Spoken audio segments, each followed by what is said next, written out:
আসসালামু আলাইকুম বন্ধুরা, আজ আমি তোমাদেরকে ইংরেজি গ্রামারের কনভার্সন অফ সেন্টেন্স শেখাবো। এখন কনভার্সন অফ সেন্টেন্স কাকে বলে?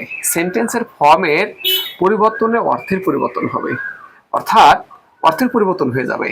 আমরা যেমন তোমার ট্রান্সফরমেশন অফ সেন্টেন্স, তখন কি হয়? ফর্মের পরিবর্তন, অর্থের পরিবর্তন হয় না।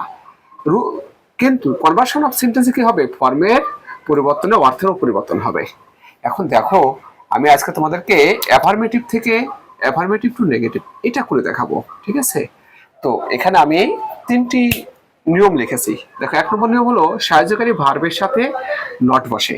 তার মানে সাহায্যকারী ভার্বের সাথে একটা নট বসা দিলে কিন্তু সে কি হয়ে যায়? নেগেটিভ হয়ে যায়।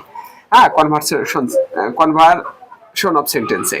তাহলে দেখো, প্রথমটা আছে উই আর বাংলাদেশি, তাহলে কি হবে? দেখো, হবে হলো we are not Bangladeshi. Bangladeshi, ঠিক আছে? এটা দেখো, Rana is an honest boy, তাহলে কি হবে?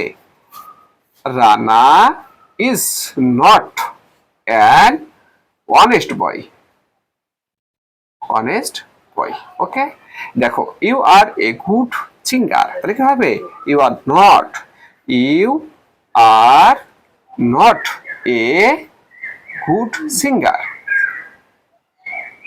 ওকে, দেখো, we will be reading a book, তাহলে কি হবে? দেখো, উই উইল নট বি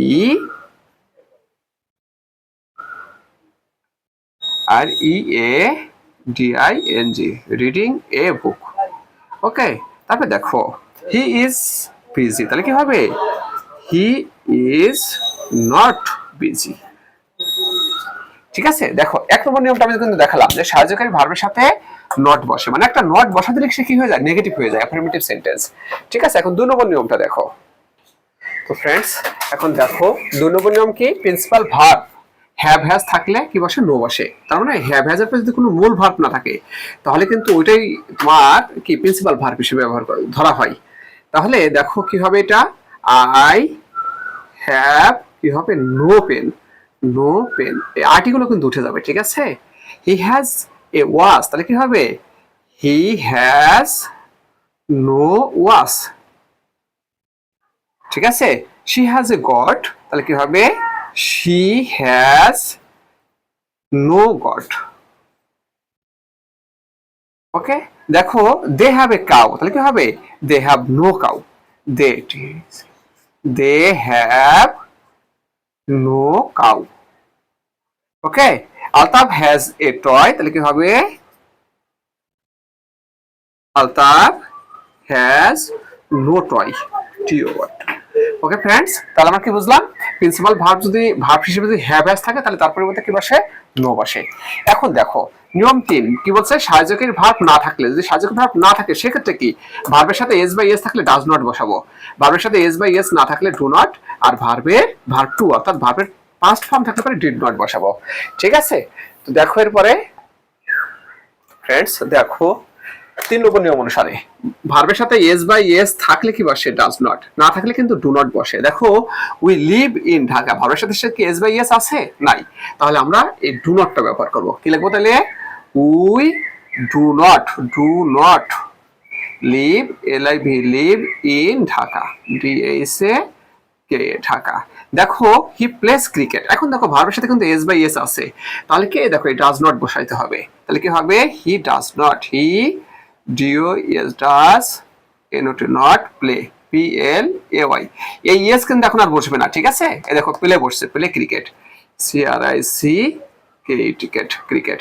দেখো, you do not you do the work, তাহলে কি? এখানেও কিন্তু ভার্বের সাথে ডুর সাথে কিন্তু এস বাই এস নাই, তাহলে কি বসবে? ডু নট বসবে। কি হবে?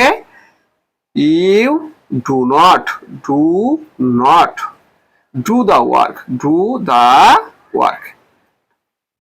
ঠিক আছে, এবার দেখো, শি রোট এ লেটার, এটা কিন্তু ভার্ব টু। এই যে ভার্ব টু কি বসবে? ডিড নট বসবে। তাহলে কি হবে?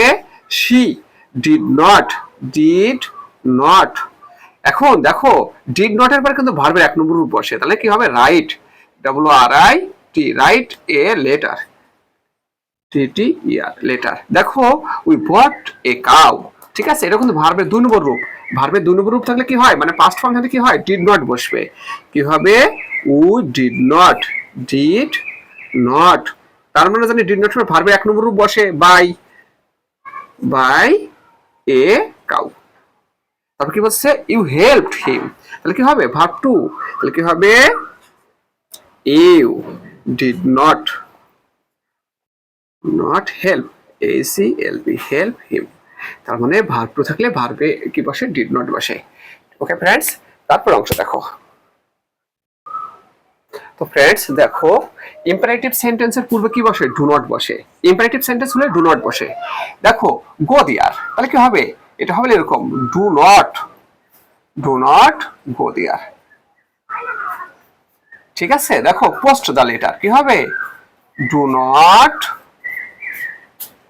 Post the letter. ওকে, দেখো আমরা তো জানি ইম্পারেটিভ সেন্টেন্স কি ভার্ব দিয়ে শুরু হয়, তাই না, হেল্প মি, তাহলে কি হবে, ডু নট হেল্প মি। ওকে, দেখো রাইট টু মি, তাহলে কি হবে, do not right to me. দেখো বলছে ইট রাইস, তাহলে কি হবে, do not eat rice. Okay friends, তো আজকে আমরা কি শিখলাম, কনভার্সন অফ সেন্টেন্সের অ্যাফার্মেটিভ থেকে নেগেটিভ। তো সবাইকে এই ক্লাস অংশগ্রহণ করার জন্য অনেক অনেক ধন্যবাদ।